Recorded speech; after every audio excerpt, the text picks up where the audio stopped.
Sesihlangene futhi babukele emakhaya kunjalo lunjalo udaba saphinda futhi sahlangana namhlanje siphethe umkhulu namhlanje siyambona uhambile ukhona laphana endaweni yakaMakhutha. Ake sizwe-ke babukele emakhaya ukuthi umkhulu yini asibizele yona namhlanje, yini aseyahambele namhlanje khona la kuhlelo lakho. Sawubona mkhulu, sanibingelela nobabili. Ya, sanibona. Yebo mkhulu, ninjani mkhulu? Siphilile njani? Yebo. Namhlanje ngila endaweni yase-Adams.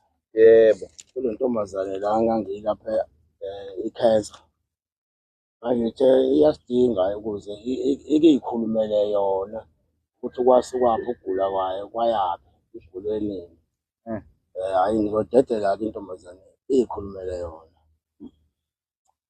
Sanibona, ngiyathemba ukuthi Ngamsizo. ngiyathemba ukuthi niyaphila. Nikhuluma noThandeka wakweyama. Yebo.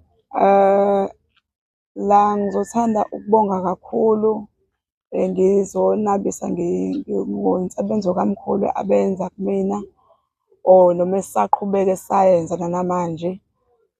Umkhulu ufike kumina nginenkinga ye-cancer. I-cancer yami lo engaqala ukuba nayo ngo-2000. Kusho ukuthi iminyaka esinawo lo nyaka lo unyaka wesi-26. Kodwa ngibamba abantu ngisho lokho bethi bangongisiza bazongisiza engingasizakali. Ngagcina sengiya ey'bhedlela zagcina ey'bhedlela zithi ziyangilapha kodwa futhi angilapheki. So i-cancer yami iku-stage 4. Sekunesikhathi iku-stage 4 eseziyagcina isingilokha amadolo, isingilokha nje ukuhamba noma ngihamba ngey'nduku. So ngagcina sengithola-ke umkhulu. Ekutholeni kwami umkhulu ukuthi ngiyambekela ukuthi mkhulu impilo yami isuka la iya la. Umkhulu wathi hhayi ake sizame, asisho ukuthi nathi siyazi kodwa ake sizame. Aphuza imithi yamkhulu, uma ngingaphosisi ayiphelanga inyanga ngiwuphuzile. Wakhona umehluko engiwubonayo. Kulo mehluko engiwubonile kamkhulu bekuney'ndawo ebengingakwazi ukuthi ebeyilokhekile ngingakhoni ukuthi ngikhululeke, kodwa sigcine lezo zindawo lezo sikwazi ukuthi siqaqeke ngawo lo muthi kamkhulu. Yebo. And amagalelo kamkhulu engiwathande kuyena, ngithanda into eyodwa, akasebenzisi imali, akasebenzisi ukuthi mhlampe usebenzisela mhlampe ibhodwe, no, kodwa usebenzisela ukuthi usinde umuntu kuqala kunokuthi umuntu afe kodwa ulusize lube lukhona. Yebo. So umehluko ngiyawubona mkhulu kakhulu engangoba ngiyakhona ukuyishinda kuphansi. Ngiyakhona nesilonda lesi enginaso noma sinabo ubuhlungu bokuthi siyakhipha ngezindlela esikhipha ngazo, kodwa umkhulu ufike wakhipha izinto ebekade ngingakaze ngiyikhiphe kunobuhlungu obungangilalisa ebusuku. So amagalelo amakhulu ngiyawabona makhulu kakhulu, futhi ngiyathemba ukuthi nabanye asebephelelwe yithemba lokuthi mhlawumbe akuphileki uma unale sifo. Uyaphileka, kodwa ngibagqugquzela entweni eyodwa ukuthi abasondele kumkhulu. Yebo. Umuntu angathathi ukuthi ngizophuza iphuzo lamkhulu hhayi bese ngiyasinda ukufa kokudala. Yebo. But into esithusile esinefemeli ukuthi ukufa kumina bese kukudala, yena wafika waqhuzula ngeminithi kodwa ukufa sekuhlula abantu abaningi. Ilokho nje engingakusho nokubonga umkhulu uDube nje. Yebo. Ake sizwe la kodokotela ukuthi odokotela bese bekudishajile. Bese bengidishajile odokotela, bathe bahlulekile. Baqale bathi angiyohlala nomndeni wami. So bengiwumuntu owento ehlinzwayo. Njengoba sengigcine senginesilonda bese ngingafuni ukuphola.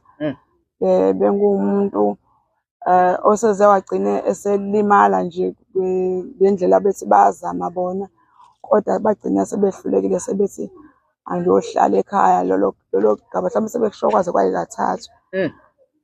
So into engiyigqugquzela abantu abasha nabantu abanye ukuthi uyakwazi ukuphila ne-cancer uma uzokwazi ukuxoxisana nenhliziyo yakho, uphinde futhi ungatholi abantu abayigebengu, uthole abantu abanjengomkhulu Yebo. abangasebenzisi ukuthi basebenzele ibhodo kodwa basebenzela ukuthi kuphile umuntu. Yebo. Yilokho nje engingakusho. Hayi, siyabonga Ntombi. Ngizacela ukubuza umbuzo wokugcina nje sesiphuma. La emandleni kwi-energy kunjani ukuzizwa mhlambe emva kokuthi uyiphuze le cancer, wawuzizwa unjani amandla akho lo uma usebenza noma uma uvuka nje ekuseni uzizwa unjani amandla? Eyi, umuthi kamkhulu ungakafiki benginokube ngathi ngivuka ekuseni engathi khona umuntu kade engidova, engathi khona umuntu kade engishaya, engathi khona umuntu kade engigiva umzimba wonke. Kodwa umuthi wakhe ngawuphuza, uma ngingaphuzisisi ngaphuza kabili, usukwini lesithathu ngamfonela ngamtshela ngathi yazi ngizwa umzimba wami ulula, awusagqilazekile, usulula manje umzimba wami. Ngiyakhona ukuzenzela ezinye izinto ngendlela ebesimo sami esiyisona bengakhoni ukuzenzela izinto, ngingakhona ukwenzani, kodwa manje ngiyakhona ukuzenzela izinto ngesikhathi esincane engimjwayele ngaso ngoba asiside. Mengingaphosisi le nyanga le eyesibili, kodwa ngikhuluma ngale yokuqala ukuthi uma ngazenzeka kule yokuqala sekuyesibili lesisaqhubeka nayo, kodwa umuthi kamkhulu nje wagila iy'manga kubantu asebehlulekile ekufeni sekuna-26 years. 26. Hayi, u-stage 4 we-cancer. Ya, ku-stage 4. Ukulokheka kwami kwemilenze kwakulokhiswa ukuthi because i-cancer yami isemgogodlweni iqondene nendawo yokuthoyiletha, so kwakudleka ipayipi lokuthoyiletha kuyodleka umgogodlo. But-ke lamapheni ebengiwezwa athula seqolo nasesinqeni, athula ngiwezwa amapheni. Kuyikona ukuthi isilonda ngeke sisithathele manje sithi sizovaleka manje, kodwa ngawubona umehluko. Okay. Hayi, siyabonga kakhulu nezelwa-ke babukeli emakhaya, sihambile sisendaweni yase-Adams, sihambile naye umkhulu uDr Dube. Niyazela niyazibonela nabo ofakazi bayaphumela obala ngalo kwikhambi le-cancer likamkhulu uDr Dube. Mkhulu, ufuna ukuthini nababukeli emakhaya sesiyivala nje mkhulu amanje okugcina mkhulu? Hayi, ngithi abantu abasondele bawusebenzise lo muthi njengoba bezwa ukuthi lo okhulumayo uno-26 years. Agula futhi bese egqoshiwe ngisho nasebhedlela. Yebo mkhulu. Kodwa nangoku umkhulu uDube-ke usezama ukuthi ayiqaqe le nto le ukuthi umuntu aphile. Yebo mkhulu. Nangu uyaphila manje uyanjena ngichazela.